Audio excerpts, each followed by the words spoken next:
monsieur, bonsoir. Au programme de cette édition, les négociations de paix en Ukraine à Genève n'ont rien donné, mais la pression s'accroît sur Volodymyr Zelensky. Le dirigeant ukrainien pourrait bientôt annoncer l'organisation d'une élection présidentielle. Une dizaine d'interpellations. Après 5 jours, le coup de filet se faisait attendre et les militants d'extrême gauche soupçonnés du meurtre de Quentin ont finalement été arrêtés. Et puis pour terminer, nous reviendrons sur la programmation pluriannuelle de l'énergie. Le Premier ministre a signé le décret pour satisfaire les lobbies éoliens. Et puis tant pis pour votre facture.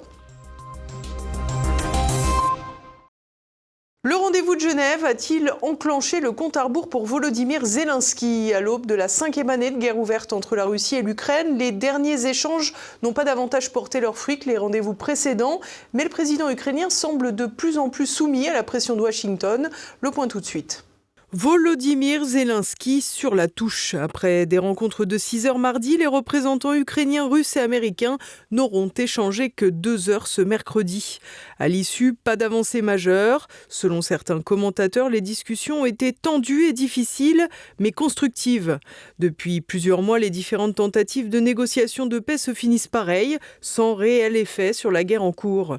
Les 2 premiers rounds organisés ces dernières semaines à Abu Dhabi l'ont bien montré, et les rencontres de Genève n'ont visiblement pas fait exception. Steve Witkoff, l'émissaire de Donald Trump, a évidemment fait savoir que des progrès significatifs avaient été obtenus, des déclarations visant avant tout à cacher un triste statu quo. Dans ce format trilatéral, des conseillers allemands, français, britanniques et italiens étaient aussi présents. Ils n'avaient pas pour autant voix au chapitre.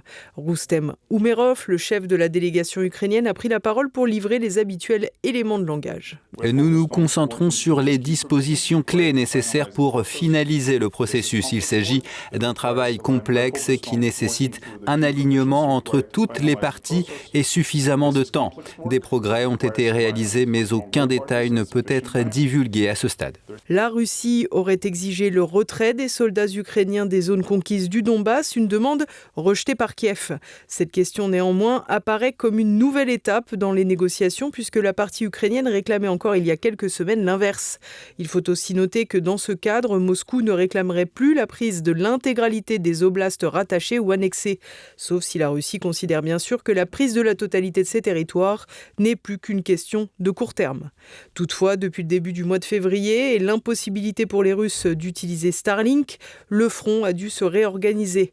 Malgré certaines difficultés dans le guidage des drones et la cartographie des cibles, ainsi qu'une résistance importante côté ukrainien, la Russie a gagné près de 500 km² depuis le début de l'année et les forces armées se rapprochent de plus en plus de zones clés comme Sloviansk et Kramatorsk. Beaucoup de commentateurs prévoient une nouvelle offensive russe au printemps, opération que les Ukrainiens auront bien du mal à contrer. En attendant, Moscou continue ses frappes sur les infrastructures énergétiques ukrainiennes avec intensité, une intensité mesurée pour ne pas compromettre la bonne volonté lors des négociations, tout en incitant la population ukrainienne à mettre la pression sur Volodymyr Zelensky pour qu'il en finisse avec le conflit. Une pression que Donald Trump intensifie aussi d'ailleurs. Dans ce cadre, le dirigeant ukrainien pourrait présenter son plan pour organiser une prochaine élection présidentielle. L'annonce pourrait alors intervenir le 24 février prochain à l'occasion du triste anniversaire de ce conflit ouvert. Dans ce cas, il semblerait clair que le président américain miserait sur le départ de Volodymyr Zelensky pour terminer efficacement la guerre. Enfin, des arrestations après le meurtre de Quentin. 11 personnes ont été arrêtées tandis que les répercussions politiques du drame se poursuivent. Explication d'Olivier Frère-Jacques. 11 personnes interpellées dans l'affaire Quentin, 9 initialement dans la région lyonnaise, l'Isère et la Drôme, suivi de 2 supplémentaires. Parmi elles, 7 hommes et 4 femmes placés en garde à vue pour meurtre, association de malfaiteurs et violences aggravées. Ces suspects, pour la plupart fichés S pour radicalisation politique, sont liés à la Jeune Garde, le groupuscule antifasciste cofondé par le député Raphaël Arnaud et dissous en juin 2025 pour ses actions violentes. Les noms des principaux arrêtés révèlent un réseau bien implanté dans l'extrême gauche lyonnaise. Alexis C, Robin C, Paul L, Jules P et Dimitri V sont des militants actifs de l'extrême gauche impliqués dans des actions violentes, essentiellement des guet-apens. 2 femmes hébergeant l'un d'eux dans la Drôme complètent le tableau. Guillaume A et une autre femme ont été appréhendées un peu plus tard. Mais les figures les plus compromettantes sont Jacques-Élie Favreau, collaborateur parlementaire du député LFI Raphaël Arnaud, fondateur de la Jeune Garde, et Adriane B., ancien stagiaire dans son équipe. Favreau, qui dément toute responsabilité, a été lâché par son ami et patron Raphaël Arnaud dans une tentative désespérée de limiter les dégâts. Ses liens directs avec LFI pourraient même être pires. La suite de l'enquête pourrait nous dire si c'est avec les moyens de l'Assemblée nationale que Jacques-Élie Favreau se rendait à Lyon alors qu'il est assistant parlementaire en PACA, ou encore s'il utilisait les moyens de l'Assemblée pour le compte de l'organisation criminelle Jeune Garde. L'état-major insoumis, qui soutient encore Raphaël Arnaud, tente tant bien que mal de s'en sortir, mais même Jean-Luc Mélenchon peine à convaincre. Dans la violence, qu'elle soit défensive ou offensive, je le dis en notre nom à tous les coups ne sont pas permis. Mélenchon rame et LFI prend un peu plus l'eau, un signal inquiétant pour la gauche dans son ensemble, car si les insoumis venaient à être mis hors jeu des alliances directes ou indirectes, c'est toute la gauche qui serait affectée électoralement. Le centre macroniste le sait et joue cette carte à fond. Yael Braun-Pivet, dans un nouvel exercice nombriliste, y est allé de sa critique sur le plateau de TF1. Jean-Luc Mélenchon a fait huer Raphaël Glucksmann, m'a fait huer hier soir, alors que les responsables politiques, et c'est ce que j'ai fait à l'Assemblée nationale hier, doivent appeler au calme, doivent appeler à l'apaisement. Le soir même, Jean-Luc Mélenchon, en meeting, fait huer la présidente de l'Assemblée nationale. Mais dans quel monde on vit ? Gérald Darmanin, qui n'avait pas dissous la Jeune Garde, puisque c'était son successeur Bruno Retailleau, qui l'avait fait au début de l'été 2025, y est aussi allé de son couplet, comme Gabriel Attal, qui se félicite, lui, d'avoir été le seul élu à s'être confronté à Raphaël Arnaud à Avignon. Tous ceux qui carburent à la division, à la haine. Je combats tous ceux qui stigmatisent une partie de nos concitoyens en raison de leur origine, en raison de leur religion, en raison de leurs croyances. Je dénonce tous les extrêmes. Je dénonce tous les extrêmes, tous ceux qui carburent à la haine, et vous en faites partie. Une petite anicroche ridicule qui n'avait pas empêché l'ancien Premier ministre à appeler à faire barrage au RN et donc à soutenir les candidats LFI, dont le chef de la Jeune Garde. Touchée, la France insoumise n'est pas coulée pour autant et son socle électoral devrait maintenir son soutien, d'autant que les mélenchonistes bénéficient toujours d'une précieuse aide médiatique implicite. Ainsi, sur les plateaux de télévision, des journalistes se succèdent pour relayer de fausses informations, à l'image du journaliste de la revue d'extrême gauche Politis, Pierre Jacquemin, qui évoque le chiffre de 59 morts liés à ce qu'il nomme l'extrême droite en France depuis 1988. À ne pas oublier qu'encore une fois, celui qui tue le plus aujourd'hui, en France y compris, c'est l'extrême droite. Une lecture complètement faussée des statistiques. En effet, comme l'explique le chroniqueur Arnaud Stéphan, la quasi-totalité des morts concernées ici sont celles liées au nationalisme corse et même kanak, qui par ailleurs sont des nationalismes de gauche et pas de droite. Ces chiffres intègrent par ailleurs des affaires de droit commun en se servant de l'appartenance politique d'auteur ou d'auteur présumé pour des affaires qui n'ont rien de politique. Le drame de la mort de Quentin révèle ainsi au grand jour les agissements des organisations criminelles antifascistes et les manipulations de leurs porte-voix médiatiques. Les nationalistes, eux, rendront un hommage à Quentin samedi à Lyon. Nouveau sabotage de la filière énergétique. Sébastien Lecornu a signé la programmation pluriannuelle de l'énergie, piétinant ainsi les avis des experts. Conséquence, votre facture va exploser. Renaud de Bourleuf. Alerte sur les factures. Vendredi dernier, le Premier ministre Sébastien Lecornu a publié par décret la programmation pluriannuelle de l'énergie, dite PPE3. Malgré les avertissements de nombreux experts, dont l'Académie des sciences, le texte fait la part belle aux énergies renouvelables intermittentes. Et tant pis pour les promesses d'Emmanuel Macron de relancer la filière nucléaire. L'expert en politique énergétique Fabien Bouglet va jusqu'à dénoncer un acte de guerre contre les Français. Derrière un habillage marketing qui consiste à dire que c'est la relance du nucléaire et un ralentissement des énergies éoliennes et solaires, c'est tout le contraire. On n'a aucun objectif de déploiement du nucléaire d'ici 2035 et on a une multiplication par 4 des panneaux solaires, une multiplication par 15 des éoliennes en mer et une multiplication par 2 des éoliennes terrestres. C'est une catastrophe, en même temps énergétique est une catastrophe. C'est ce que nous combattions depuis des mois. Depuis la lettre « Nous dénonçons » dans Le Point de décembre 2024, où nous avions demandé au Premier ministre Michel Barnier de ne pas promulguer la PPE3. François Bayrou ne l'avait pas promulguée. Sébastien Lecornu restera dans l'histoire comme le fossoyeur du système énergétique de la France. C'est une véritable catastrophe énergétique. Rappelons que Sébastien Lecornu était de 2017 à octobre 2018 secrétaire d'État auprès du ministre de la Transition écologique et solidaire. Il a notamment à son actif le dossier de la fermeture des 2 réacteurs de la centrale de Fessenheim, promesse de François Hollande, mise en œuvre par Emmanuel Macron. Il poursuit ainsi son travail de sape de la filière nucléaire. La méthode soulève également beaucoup de questions. Le passage par décret semble induire une volonté de contourner les débats au Parlement. Au Sénat, les groupes LR et Union centriste ont dénoncé cette attitude autoritaire dans une tribune. Ce qui est dommage, c'est que finalement, il y a eu une discussion au Sénat dans le cadre de la PPL dite Grémillet, qui a permis quand même d'évoquer dans l'hémicycle, dans un débat où chaque représentant politique a pu exprimer sa vision de l'avenir, et que finalement, ce débat, il n'a pas existé à l'Assemblée nationale, puisque le sujet est désormais préempté avec une publication par décret. Donc sur la forme, c'est vraiment regrettable.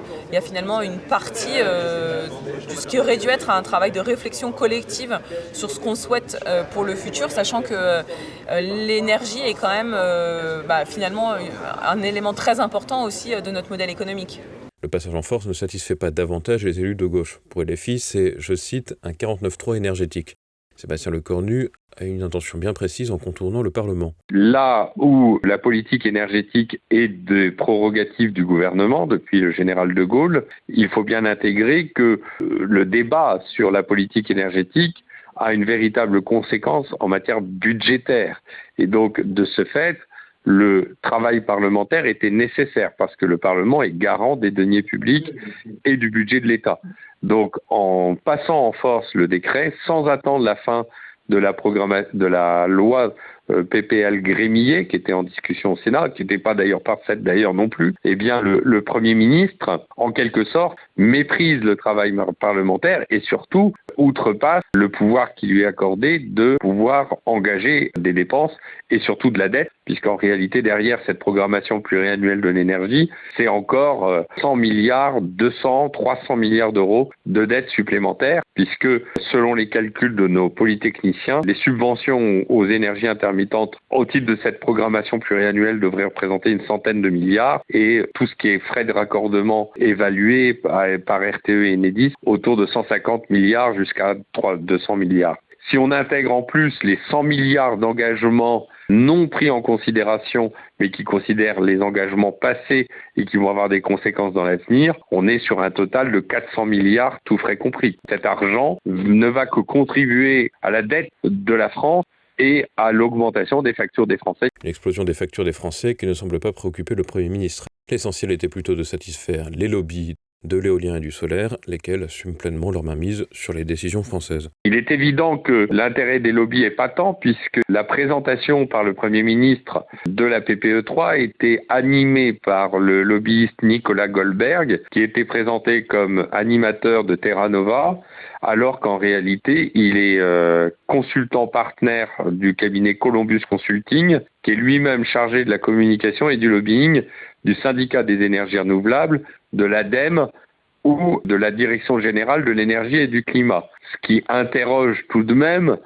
sur l'opération et la lobbycratie qui est derrière cette opération, puisqu'il ne se cache même pas dans la présentation de cette PPE3 avec des remerciements de Jules Nyssen chaleureux qui évidemment applaudit à deux mains cette programmation pluriannuelle de l'énergie dont ils ont en réalité assuré la rédaction. Conséquence dans les années à venir, après un doublement de la facture depuis 2015, il faut s'attendre à une nouvelle multiplication par 2 dans les 10 années à venir. Et nous restons en compagnie de Renaud de Bourleuf, cette fois pour l'actualité en bref. Les soins palliatifs reculent. Mardi, le droit opposable a été supprimé par les députés lors de la seconde lecture. Rappelons qu'en mai dernier, l'Assemblée nationale avait adopté à l'unanimité la proposition de loi visant à garantir l'égal accès de tous à des soins palliatifs. Le texte contenait un droit opposable permettant de saisir le juge administratif pour obtenir satisfaction. En effet, selon la Cour des comptes, 50% des personnes qui auraient besoin de tels soins n'y ont pas accès. En 2025, 18 départements ne disposaient pas de ces centres de soins. Mais en janvier, le Sénat a supprimé ce droit opposable au motif qu'il ne ferait que surcharger les tribunaux. Les députés s'y sont alignés. En parallèle, l'Assemblée nationale continue de débattre de la légalisation de l'euthanasie et du suicide assisté. La formation victime des coupes budgétaires. De nombreuses professions modestes devraient se retrouver de facto exclues du compte de formation professionnelle dit le CPF. Le projet de budget prévoit pour chaque formation un plafond de droits mobilisables, 1 500 € pour les formations relevant du répertoire spécifique, principalement les langues et la bureautique, et 1 600 € pour les bilans de compétences. Selon les professionnels du secteur, beaucoup de personnes ne pourront plus faire leur bilan de compétences, faute de cofinancement. Les bonnes grâces de Jack Lang pour le clan Macron. Le Canard enchaîné a révélé que le désormais ancien président de l'Institut du monde arabe avait organisé une exposition des œuvres picturales de Laurence Auzière, fille de Brigitte Macron et donc belle-fille du président. Une petite flatterie à destination du pouvoir politique qui peut à minima s'apparenter à du copinage, sinon à de la corruption. Celui qui a su rester en place 13 ans devrait voir d'autres scandales lui tomber sur le bout du nez. Réputé pour son goût immodéré de l'argent en plus de son appétence pour les enfants, Jack Lang avait déjà créé un astucieux système pour faire grimper la cote d'œuvres d'art quand il était ministre de Mitterrand. Le procédé consistait à se faire offrir quelques croûtes d'un artiste, le faire exposer grâce à ses réseaux, et ainsi donner de la valeur à celle-ci. Amateur de chemsex dans les hautes sphères politiques. Selon une information du Canard enchaîné dévoilée ce mercredi, une enquête judiciaire est en cours pour usage et facilitation de l'usage de stupéfiants, des faits mêlant des hauts fonctionnaires de Matignon et de Bercy. Ainsi, le conseiller agriculture du Premier ministre Sébastien Lecornu a été remercié fin décembre après une de ses soirées dites chemsex, une orgie mêlant consommation de drogue dure et jeux sexuels. Le conseiller de Matignon avait subi une overdose avant d'être réanimé par les secours. Selon les premiers éléments de l'enquête, la soirée aurait eu lieu dans l'appartement parisien d'un haut fonctionnaire du ministère des Finances. Le retour de Pierre Palmade. Mardi, le parquet de Bordeaux a annoncé que l'acteur condamné à de la prison pour blessure involontaire sous l'empire de la drogue aura purgé sa peine le 27 février prochain. Pierre Palmade a été incarcéré en décembre 2024 avant de bénéficier d'un aménagement de sa peine en avril 2025. Depuis, il purge sa peine sous bracelet électronique à son domicile bordelais. Il aura toujours un sursis probatoire de 3 ans avec notamment une obligation de travail, une obligation de soins et une obligation d'indemniser les victimes. Et poursuivons avec le reste de l'actualité dans le monde.